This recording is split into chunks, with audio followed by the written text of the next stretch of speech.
So, following on from the first video in the series, which takes a look at the Xbox Series X best graphics, including those games which have been enhanced, plus the best looking and performing backwards compatible games, I take a look at more gorgeous games to feast your eyes on if you want to see the power of the Xbox Series X put to use as best as it can be right now. Now, I've left off any original Xbox or Xbox 360 games, as they do look dated compared to last gen and this gen games, but please let me know if you want these to be included as well, seeing as some perform better and also have HDR included as well. But of course, if you like the video, then please give it a thumbs up, comment, subscribe, and share it around wherever you like to share content, as it greatly helps the channel. But with that, let's get to the great looking games you should check out. Kicking off at number 10, we have Subnautica, the underwater adventure / survival game. But this isn't impressive in the sense that it's super realistic or has the highest quality textures or anything like that. Far from it when it comes to the amount of pop-in as well. But this backwards compatible title strikes a fantastic balance between going for a particular art design and visual style, but also grounding it enough in reality whereby we believe the setting in which it takes place. The great looking water effects, the glow and look of the coral, seaweed, or the large variety when it comes to animal life which exists beneath the water's surface. This can become even more impressive at times as it's front and center the deeper and further you dive down, when the darkness starts to take over more and more. But even the gear you use and craft looks great, and the entire package finally gets the performance it deserves with 60 frames a second on the Xbox Series X and the S. Up at number 9, we have Hellblade: Senua's Sacrifice. Another one, of course, which looks fantastic, but now looks and plays even better than the Xbox One X version, as this is brought forward via backwards compatibility, but retains the several graphical modes, such as high resolution or high frame rate modes. The extra power will see the game hit higher resolutions more consistently, and when ran at 60 frames a second, I never experienced any dip or stutter when it came to the frame rate. But Hellblade also has better looking textures when compared to even the Xbox One X version. This in particular can be seen in those moments which show off the environmental detail, but even more so when it comes to Senua herself, especially considering there are so many close-ups of the character model during the game. The skin, paint, dirt, and all of the facial features just look so much more crisp, and it took an already beautiful game and made it even better. Next at number 8, we have the very underrated Titanfall 2, and this was an example of a game that already ran fantastically on last gen hardware, as it aimed for that 60 frames a second mark, plus it offered high, albeit dynamic resolutions as well. So what you have now on Xbox Series X is just a better version of what came before. Resolution is consistently higher, and I never noticed a time when the resolution dropped at all, regardless of what was happening on the screen. When it comes to texture detail, they can be a little blurry and lacking some detail when viewed up close, but when we take the whole package into account, I just love the look of Titanfall 2, and it does look great, and it runs even better than it ever has before. This is one game where I'm really hoping that Respawn are eventually going to give fans a next gen patch, so resolutions and frame rates are at their absolute highest, plus also receive the very best ultra settings brought over from the PC version. If that happens, then this will be fucking great. For number 7, I go for the first Xbox Series X enhanced game, and it's Star Wars Squadrons. A bit underrated in terms of the game itself in my view, but the power of the Xbox Series X makes this even better. Players can opt for a fantastic looking up to 4K mode, which runs at a basically flawless 60 frames a second with improved lighting and better quality details. Or if you have a TV which supports 120 frames, then you can go for the performance mode, which increases the frames but will lower the resolution much more often to keep that higher performance. Plus, you won't get the extra graphical settings either, but the Xbox Series S users also benefit from these upgrades as well, just at a lower resolution than the Series X. It took an already great looking and performing game and just bumped everything up to take advantage of the new hardware. Coming in at number 6, we have another backwards compatible game, and it's Resident Evil 7.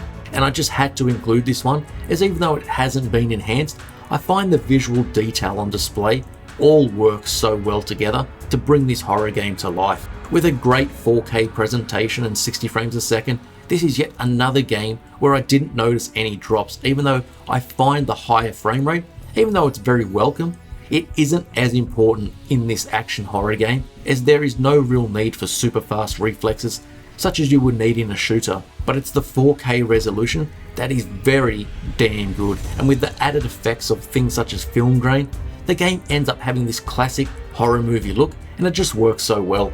From the lighting of the sun at the very beginning to the dark mansion and use of mood lighting coupled with the aged items and uncleanliness of the place and the rundown nature of it, it all comes together and still looks fantastic today, and I can't wait to see the final product of Resident Evil 8 Village.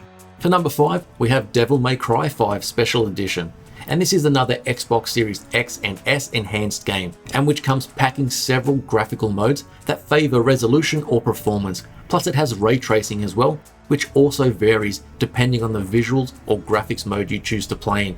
I was let down a little in the modes that I've played in that the performance never gives a truly locked 60 frames a second, as there was always dips and stutters all over the place, which does make the game drop down the list here when compared to others, and it's a bit of a shame, but then it is also one of the few games which supports ray tracing as well, and it looks fantastic. Plus it was released at the very beginning of the generation, and I don't expect perfection. But I do give it extra points in that even though it is far from perfect, it does offer a number of various modes, which gamers can choose from depending on what is most important to them. Plus it also gives 120 frames options as well. Again, not perfect, but it's still a beautiful game to look at and to play. Up at number 4, we have Warhammer Vermintide 2, and I haven't had a huge deal of experience when it comes to how it was on the Xbox One X, and no experience when it comes to the base Xbox One, but the Series X improvement feels like night and day when compared to last gen, and it's mostly due to one reason, and it's the excellent frame rate and performance. I can't remember a single time where I noticed the frame rate dropping, no matter what was happening on screen. The screen could have been filled with enemies, with all players firing off their guns and spells as I was hacking and slashing away as blood was spurting everywhere. It is just so much more enjoyable to play when compared to last gen. Plus we also have the improved load times, of course. The lighting also looks fantastic in all of its HDR glory, and it just adds to the atmosphere on all these levels. This is one game where you can immediately notice what the increase in power is delivering, and it's exquisite. For number 3, it's Watch Dogs Legion, and this one I struggled with a little more of where it should be placed on the list, as it does run at 30 frames a second, where so many other games here are at 60. But then it is also a launch title, and even though it is only 30, it's still Series X and S enhanced, and it's the rock solid 30 frames, and it's never dipped at all in many hours of gameplay. In terms of character models, they are pretty good, but certainly not the best I've seen. But it's the city of London which has been recreated, which is the star here. Everywhere you look, there are details which bring this futuristic vision to life.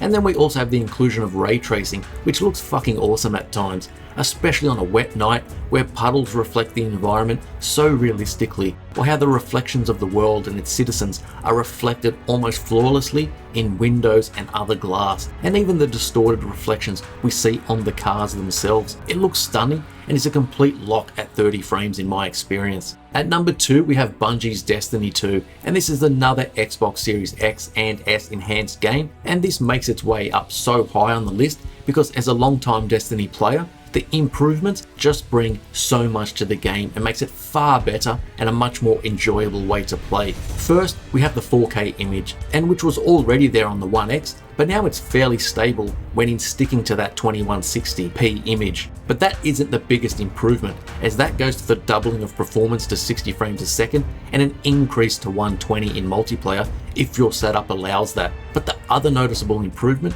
is the inclusion of an FOV slider, just like in the PC version, so cranking that all the way up plus the increase in performance almost makes it like you're playing a different fucking game. Increasing the FOV to the maximum lets you see much more of the map at any one time, which is especially welcome when the world of Destiny 2 and its skyboxes have always looked so damn good. It's a fantastic update and one console players have wanted for a long time. Load times are also sped up quite significantly, which is needed because there is a lot of loading and waiting in the menus in this game. It's all a great improvement.